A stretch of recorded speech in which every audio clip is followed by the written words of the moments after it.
Hi കൂട്ടുകാരെ, പുതിയൊരു വീഡിയോയിലേക്ക് എല്ലാവർക്കും സ്വാഗതം. അങ്ങനെ രഞ്ജിത്തിൻ്റെ മുന്നിലോട്ട് നന്ദിനി ചെന്നിരിക്കുകയാണ് കേട്ടോ. എന്നിട്ട് പറയുകയാണ്, നിങ്ങൾ തിരയുന്ന സാധനം എൻ്റെ കയ്യിലുണ്ടെന്ന് പറയുമ്പോൾ ആദ്യം ഒന്ന് രഞ്ജിത്ത് പേടിക്കുമെങ്കിലും കൂടി പിന്നീട് കൊടുക്കുന്നത് ആ റിമോട്ട് കാറാണ് കേട്ടോ. അതാണെന്ന് കാണുമ്പോൾ രഞ്ജിത്തിനൊരു ആശ്വാസമാവുകയാണ്. അങ്ങനെ രഞ്ജിത്താണെങ്കിലോ ആ ആശ്വാസത്തോടു കൂടി നിൽക്കുമ്പോൾ ഇനിയിപ്പോൾ ഇവളുടെ കയ്യിൽ എൻ്റെ ആ ഒരു മൊബൈൽ അകപ്പെട്ടിട്ടുണ്ടാണാവോ, അത് ഇവളോട് എങ്ങനെ ചോദിക്കും എന്നുള്ള ആ പരവേശത്തോടു കൂടി നിൽക്കുമ്പോൾ ഉടൻ തന്നെ വീണ്ടും ചോദിക്കുകയാണ്, അല്ല നിൻ്റെ കയ്യിൽ വേറെന്തെങ്കിലും കിട്ടിയിട്ടുണ്ടോ നന്ദിനി? അതെന്താ സാറിൻ്റെ വേറെന്തെങ്കിലും കാണാതായിട്ടുണ്ടോ? ആ സമയം താൻ എന്തുത്തരമാണ് അവിടെ നൽകേണ്ടതെന്നറിയാതെ താനൊന്ന് പകച്ചു പോവുകയാണ് കേട്ടോ. അയ്യോ, മൊബൈലെന്ന് പറഞ്ഞാൽ പിടിക്കപ്പെടും, അത് വേണ്ട. മൊബൈലെന്ന് പറഞ്ഞാൽ അവൾ തിരച്ചിൽ തുടങ്ങും, അഥവാ കിട്ടിക്കഴിഞ്ഞാൽ അതിലുള്ള രഹസ്യങ്ങൾ കണ്ടു കഴിഞ്ഞാൽ തീർച്ചയായും പണി കിട്ടും, അത് വേണ്ട വേണ്ട എന്നുള്ള ആ ഭാവത്തോടു കൂടി നിൽക്കുകയാണ് കേട്ടോ. എന്നാൽ ഈ സമയം ഇത് കേട്ടിട്ട് ഒട്ടും സഹിക്കാനാവാതെ ഇങ്ങനെ ബുദ്ധിമുട്ടി നിൽക്കുകയാണ് രഞ്ജിത്ത്. കാരണം തന്നെ ഇനി പിടിക്കപ്പെടും. ആ ഒരു ഫോണ് സ്വിച്ച് ഓഫ് ആയി കഴിഞ്ഞാൽ ആരുടെയും കയ്യിൽ കിട്ടിക്കഴിഞ്ഞാൽ തീർച്ചയായും അത് ആപത്താണെന്ന് രഞ്ജിത്ത് മനസ്സിലാക്കുകയാണ് കേട്ടോ. അങ്ങനെ രഞ്ജിത്ത് ഇനി എന്താ ചെയ്യേണ്ടതെന്നറിയാതെ ആ പരവേശത്തോടു കൂടി തന്നെ രഞ്ജിത്ത് നിൽക്കുകയാണ്. പിന്നീടാണെങ്കിലോ ഇവർ കോടതിയിലെത്തിയ രംഗമാണ് കേട്ടോ. അപ്പോൾ പത്മയും വന്ദന, ഉദയൻ ഇവരൊക്കെ പുറത്ത് നിൽക്കുകയാണ് കേട്ടോ. ആ സമയം പത്മ പറയാണ്, ഈ സൂര്യ ഇപ്പം വരാമെന്ന് പറഞ്ഞിട്ട് അവൻ എന്ത് കോടതിയുടെ ഉള്ളിലോട്ട് പോയിരിക്കുന്നത്? അവൻ എന്തിനാ എന്നെ ഇങ്ങനെ ഇട്ട് ബുദ്ധിമുട്ടിക്കുന്നത്? എന്നെ അതിനുള്ളിലോട്ട് കയറ്റുകയാണെങ്കിൽ എന്തായിരുന്നു എന്നുള്ള ആ സത്യം എനിക്കറിയാൻ കഴിഞ്ഞിരുന്നു. എന്തൊരു കഷ്ടമാണ് എന്നൊക്കെ ഇങ്ങനെ പറയുമ്പോൾ ഉടൻ തന്നെ ഉദയം പറയുകയാണ്, എന്താ പത്മ നീ ഇങ്ങനെയൊക്കെ സംസാരിക്കുന്നു? ഒരിക്കലും ഇങ്ങനെയൊന്നും ഒരാളെക്കുറിച്ച് സംസാരിക്കാൻ പാടില്ല. പിന്നെ ഞാൻ എന്താ വേണ്ടത്? അതെ, അവൻ നിന്നോട് നല്ലൊരു കാര്യമല്ലേ ചെയ്തത്. കോടതിക്കുള്ളിൽ നല്ല തിരക്കായിരിക്കും, എന്താണെങ്കിലും കോടതി കൂടിക്കഴിഞ്ഞാൽ അവൻ വന്ന് വിവരം പറയില്ലേ, പിന്നെ എന്താ നിൻ്റെ പ്രശ്നം? അല്ല ഏട്ടാ, എങ്കിലും എനിക്ക് എതിയുടെ വിവരം അറിയാത്തത് കൊണ്ട് യാതൊരുവിധ സമാധാനവുമില്ല. നീ സമാധാനപ്പെട്, അവനിപ്പോൾ വരുമെന്ന് പറയാം കേട്ടോ. ആ സമയമാണ് സൂര്യ പുറത്തോട്ട് കടന്നു വരുന്നത്. സൂര്യയെ കാണുന്ന പത്മക്ക് ആശ്വാസമാവാണ്. പത്മ പിന്നീട് നോക്കുമ്പോൾ കാണുന്ന കാഴ്ച യതീന്ദ്രനെയും കൂടെ കാണുകയാണ് കേട്ടോ. തനിക്ക് പറയാൻ വാക്കുകളില്ല. യതീന്ദ്രനെയും കൂടി കാണുമ്പോൾ തൻ്റെ മനസ്സിനൊരു ആശ്വാസം തന്നെ ആവുകയാണ് കേട്ടോ. അങ്ങനെ യതിയുടെ അടുത്തോട്ട് ഓടിച്ചെല്ലുകയാണ് പത്മ. എന്നിട്ട് യതിയെ കെട്ടിപ്പിടിച്ച് കരയാൻ കേട്ടോ. അപ്പോഴേക്കും എന്താടോ പത്മ, ഇത്രയും ആളുകൾ ഈ കോടതിപ്പറമ്പിൽ കൂടി നിൽക്കുന്ന ഇത്രയും വലിയ തൻ്റെടിയായ പത്മ എല്ലാവർക്കും മുന്നിൽ നിന്ന് കരയുന്നത് കണ്ടാൽ പിന്നെ ഞാൻ എന്ത് വേണം എതി? നിങ്ങൾ ഈ അവസ്ഥയിൽ നിൽക്കുമ്പോൾ ഞാൻ ചിരിക്കണോ എന്ന് ചോദിക്കുമ്പോൾ, എടോ എല്ലാം തരണം ചെയ്യാനല്ല ആ ഒരു ഇത് പത്മക്കുണ്ടല്ലോ, പിന്നെ ഇപ്പം എന്തിനാ ഞാനിതൊക്കെ പറഞ്ഞു തരേണ്ട ആവശ്യം എന്ന് പറയുന്നുണ്ട് കേട്ടോ. ആ സമയം ഈ വാക്കുകളൊക്കെ കേൾക്കുമ്പോൾ ഉടൻ തന്നെ തനിക്ക് വലിയൊരു ആശ്വാസം തന്നെ ആവുകയാണ് കേട്ടോ. അങ്ങനെ പിന്നെ സൂര്യ അവിടെ നിൽക്കുന്നുണ്ട്. അപ്പോൾ രാജീവും അതുപോലെ തന്നെ ആ കള്ളനും അപ്പുറത്തെ സൈഡിൽ നിൽക്കുന്നുണ്ട് കേട്ടോ. അപ്പോൾ സൂര്യ ഇങ്ങനെ മുഖം ഒരുതരം ടെൻഷനോട് കൂടിയിട്ടാണ് സൂര്യ പിടിച്ചിരിക്കുന്നത്. അപ്പോഴേക്കും പത്മ പറയണം, മതി മതി എതി, ഇനി കോടതി പറമ്പിലൊന്നും നിൽക്കണ്ട, നമുക്ക് പോവാം, നമ്മുടെ വീട്ടിലോട്ട് പോവാം, മതി, ഇനി എന്തെങ്കിലും ഇതുണ്ടെങ്കിൽ ഈ സൂര്യ ചെയ്തോളൂ എന്ന് പറയണം. അപ്പോൾ പോലീസുകാരൊക്കെ ഇങ്ങനെ പത്മയെ നോക്കുന്നുണ്ട് കേട്ടോ. അവരൊന്നും തന്നെ മിണ്ടുന്നില്ല. അപ്പോൾ വാ എന്തെങ്കിലും നിൽക്കുന്നു, നമുക്ക് കാറിലോട്ട് കയറാം, നമുക്ക് പോവാം, ഇനി ബാക്കിയുള്ള കാര്യങ്ങൾ എന്തൊക്കെ പ്രൊസീജിയർ ഉണ്ടോ അതൊക്കെ നമ്മുടെ സൂര്യ നോക്കിക്കോളും, നീ വാ എന്നൊക്കെ പറഞ്ഞ് വിളിക്കുമ്പോൾ ഉടൻ തന്നെ അതിലൊരു പോലീസുകാരൻ പറയുകയാണ്, അതെ നിങ്ങളുടെ ഭർത്താവിന് ജാമ്യം കിട്ടിയിട്ടില്ലെന്ന്. അത് കേൾക്കുന്ന പത്മ നിന്നോടത്ത് നിന്ന് താന്നു പോകുന്നത് പോലെ ഒരു അവസ്ഥ എത്തുകയാണ്. പത്മ ആകെ ടെൻഷനാവുകയാണ്. ഈശ്വര, എന്തോന്നായി ഇപ്പോൾ ഈ പറഞ്ഞത്? എന്താ നിങ്ങൾ പറഞ്ഞത്? അതെ, നിങ്ങളുടെ ഭർത്താവിന് ജാമ്യം കിട്ടിയിട്ടില്ല. അത് കേൾക്കുന്നതിനോട് കൂടി പത്മ വിടാതെ പൊട്ടി കരയുന്നത് കാണുമ്പോൾ ഉടൻ തന്നെ സൂര്യ പറയാണ്, ടെൻഷൻ ആവണ്ട, കരയേണ്ട ആവശ്യമൊന്നുമില്ല മമ്മി. അപ്പോഴേക്കും സൂര്യ ഇങ്ങനെ നോക്കുകയാണ്, സൂര്യയെ ഇങ്ങനെ തുറച്ച് നോക്കുന്നുണ്ട് കേട്ടോ. ഈ സമയം പറയാണ്, ടെൻഷൻ ആവേണ്ട, അത് ടെൻഷൻ ആവാനൊന്നുമില്ല, ഫസ്റ്റ് ഇയറിങ്ങിൽ കിട്ടിയില്ലെങ്കിൽ സെക്കൻഡ് ഇയറിങ്ങിൽ കിട്ടുമെന്നാണ് കോടതി പറഞ്ഞിട്ടുള്ളത്. അതും ഇതിങ്ങനെ ഒരു കേസായതുകൊണ്ടാണ്. അപ്പോഴേക്കും എന്താ എതി പറയുന്നത്?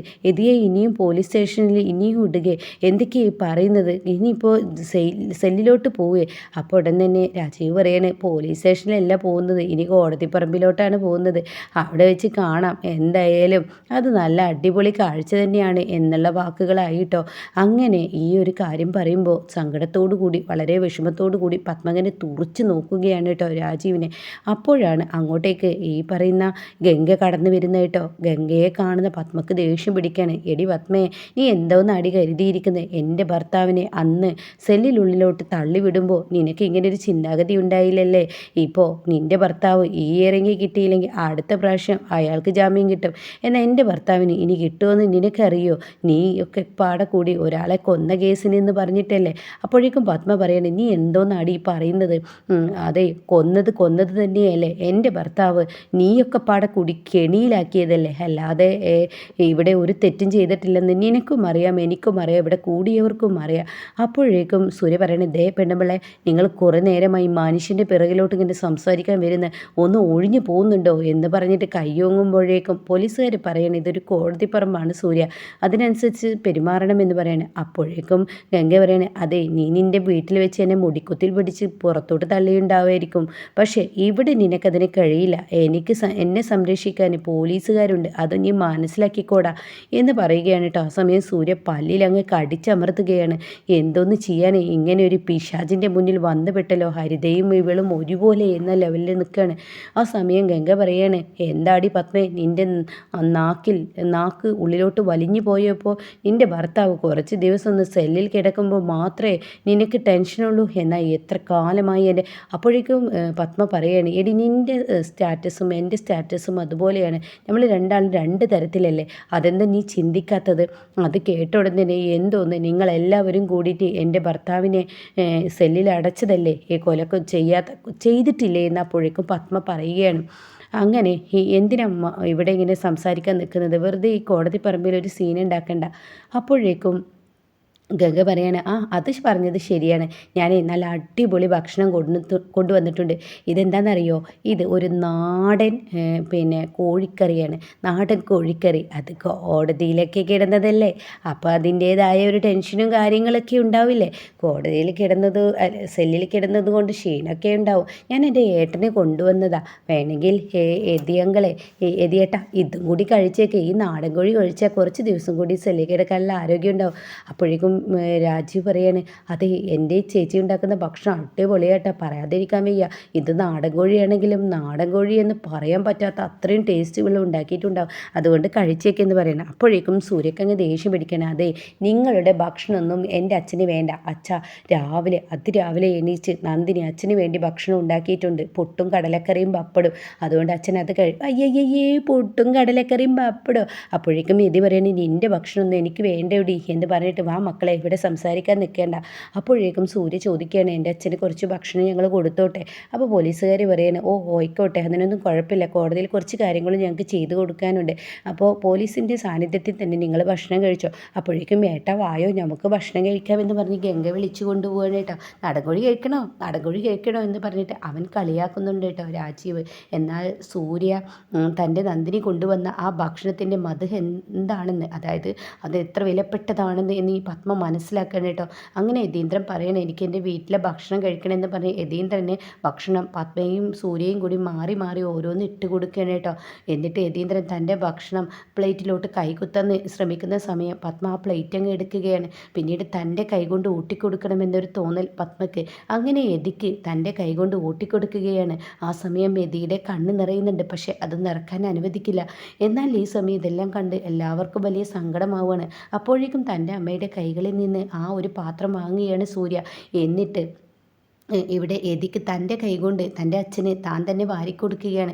അങ്ങനെ രണ്ടുപേരുടെയും മനസ്സ് നിറഞ്ഞ് വാരിക്കൊടുക്കുകയാണ്. ഈ സമയം യതീന്ദ്രൻ പറയാണ്, ഞാൻ കഴിച്ചോളാം മക്കളെ, നിങ്ങളിങ്ങ് കാട്ട്, രണ്ടുപേരും ഇങ്ങ് കാട്ട് എന്ന് പറഞ്ഞിട്ട് യതീന്ദ്രൻ തന്നെ തനിയെ കഴിക്കുന്നു. അങ്ങനെ വയറ് നിറച്ച് നന്ദിനി കൊടുത്തു വിട്ട് ആ ഭക്ഷണമൊക്കെ കഴിച്ചതിന് ശേഷം യതി പിന്നീട് സൂര്യയോടൊരു കാര്യം പറയണേ, സൂര്യ, നീ നന്ദിനിയെ നന്നായി നോക്കണേ കേട്ടോ, അവളൊരു പാവമാണ്, അവൾ നമ്മളെ വീട്ടിലാണെങ്കിലും നമുക്ക് ഒരുപാട് ഉപകാരം ചെയ്യുന്ന ഒരാളാണ്, മനസ്സറിഞ്ഞ് ഒരു നന്മ ചെയ്യുന്നൊരു പെൺകുട്ടിയാണ്, അവളുടെ മനസ്സിൻ്റെ നന്മ നീ തിരിച്ച്. അപ്പോൾ സൂര്യ പറയണേ, ഞാൻ അവളെ വിഷമിപ്പിക്കുന്നില്ലല്ലോ, അവൾ നമ്മുടെ വീട്ടിൽ തന്നെയല്ലേ. അത് നീ പറഞ്ഞത് ശരിയാണ്, അവൾ നമ്മുടെ വീട്ടിൽ തന്നെയാണ് എന്നുള്ളത് സത്യം തന്നെയാണ്. പക്ഷേ നീ ചിന്തിക്കേണ്ട കാര്യം, ആ ഹരിത അവൾ ഒരു വൃത്തികെട്ട പെണ്ണാണ്, അവൾ വല്ലാതെ നന്ദിനിയെ വേദനിപ്പിക്കുന്നുണ്ട്. ആ പാവം അത് മനസ്സിൽ ഉരുട്ടി ടെൻഷൻ അടിച്ച് ഇല്ലാതാവും, അതുകൊണ്ട് നീ അവളെ നോക്കണം കേട്ടോ എന്ന് പറയുമ്പോൾ, ശരി ഡാഡി, ഞാൻ നോക്കിക്കോളാം എന്ന് പറയണം കേട്ടോ. പിന്നീട് ഈ പറഞ്ഞതുപോലെ തന്നെയാണ് സംഭവിക്കുന്നത്. നന്ദിനിക്ക് മുന്നിൽ വരികയാണ് ഹരിത. അപ്പോൾ ഹരിത വരുന്ന സമയത്ത് നന്ദിനി സ്ഥിതി ചെയ്യാണ്. എന്നിട്ട് പിറകെ നിന്ന് വന്ന് ഒരു കൈ കൊണ്ട് ഒരു കൊട്ടലാണ്. അപ്പോൾ നന്ദിനി തിരിഞ്ഞു നോക്കുകയാണ്. അപ്പോൾ ഇവളാണെന്ന് കാണുമ്പോൾ ഇസ്തിരിപ്പെട്ടി ഓഫ് ചെയ്യാണ്. എന്നിട്ട് ഹരിത മേഡം എന്തെങ്കിലും വേണോ? ആ നീ എവിടെയാണ് നന്നാവുന്നത്, നീ എവിടെയാണ് ഞങ്ങളുടെ സ്റ്റാറ്റസിലോട്ട് എത്തുന്നതെന്ന് നോക്കി നടക്കുകയായിരുന്നു ഞാൻ. നീ എടി നിൻ്റെ രക്തം എന്ന് പറയുന്ന അടിമ രക്തടി, നിനക്ക് അടിമ രക്തം തന്നെയാണ്. ഒരിക്കലും നീ അതിൽ നിന്ന് മോചിതയാവില്ലടി. നിൻ്റെ ഭർത്താവ് സൂര്യൻ നിന്നെ മോചിതയാക്കാൻ നോക്കുന്നുണ്ടടി. ഇപ്പം കണ്ടില്ലേ ഈ വീട്ടിലെ എല്ലാവരുടെയും ഡ്രസ്സ് ഇസ്തിരി ചെയ്യുന്നത്, ഇതന്നെയടി നീ പറയുന്നത്, നിനക്ക് അടിമ രക്തമാണ്. അപ്പോഴേക്കും നന്ദിനിക്ക് സങ്കടമാവാണ് കേട്ടോ. അപ്പം നന്ദിനി പറയാണ്, ഈ വീട്ടിലുള്ള സൂര്യ സാറിൻ്റെ ഡ്രസ്സ് ഞാനൽ അതന്നെയടി പറയുന്നത്, ഞങ്ങളൊന്നും ചെയ്യുന്നില്ലല്ലോ, നീ അടിമയായതുകൊണ്ടാണ് ഇങ്ങനെയൊക്കെ ചെയ്യാൻ കഴിയുന്നത്. എന്നാൽ നിന്നോട് ഞാൻ വേറൊരു കാര്യം ചോദിക്കട്ടെ, നിൻ്റെ ഭർത്താവ് നിന്നെ കമ്പനിയിൽ ആരാണ് ആക്കി വെച്ചിരിക്കുന്നത്? അപ്പം നന്ദിനി പറയുന്നത് CEO. അതിൻ്റെ ഫുൾ ഫോം എന്താണെന്ന് അറിയോ? അയ്യോ എനിക്കറിയത്തില്ല. ഇതുപോലും അറിയാത്ത ഒരു പൊട്ടിക്കാളിയാണല്ലോ പിടിച്ച് CEO ആക്കിയിരിക്കുന്നത്. എടി നിനക്ക് ഇതുപോലും അറിയില്ല എന്നിട്ടാണോ CEO എന്ന് പറഞ്ഞിരിക്കുന്നത്? ഇനി നീ അവിടെ കിട്ടും ബോർഡ് മീറ്റിംഗ് എന്നോ ആ മീറ്റിംഗ് എന്നോ ഈ മീറ്റിംഗ് എന്നോ പറഞ്ഞ് നീ ആ ഒരു കമ്പനിയിലോട്ട് വന്നാലുണ്ടല്ലോ വേസ്റ്റ് കുപ്പയിലോട്ട് എറിയുന്നത് പോലെ നിന്നെ ഞാൻ എടുത്ത് എറിയും. അതുകൊണ്ട് നീ മനസ്സിൽ വെച്ചോ, അടിമ മേലിൽ അങ്ങോട്ടേക്ക് വരരുതെന്നൊക്കെ പറയുമ്പോൾ നന്ദിനിയുടെ കണ്ണ് നിറയുന്നുണ്ട് കേട്ടോ. നന്ദിനിക്ക് ഭയങ്കര വിഷമമാണ്. എന്നിട്ട് പറയണേ, എടി നിനക്ക് പറ്റിയ പണി ഈ പണി തന്നെയാണ് അടിമ.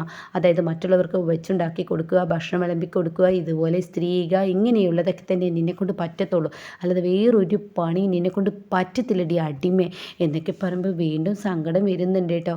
എന്നിട്ട് പറയാണ്, നീ ആ വഴിക്ക് വന്നാലുണ്ടല്ലോ ഈ ഈ ഹരിത ആരാണെന്ന് അറിയുമെന്ന് പറയണം കേട്ടോ. അപ്പോൾ ഇങ്ങനെയൊക്കെയുള്ളൊരു എപ്പിസോഡാണ് ഇനിയിപ്പോൾ നാളെ വരാനിരിക്കുന്നത് കേട്ടോ.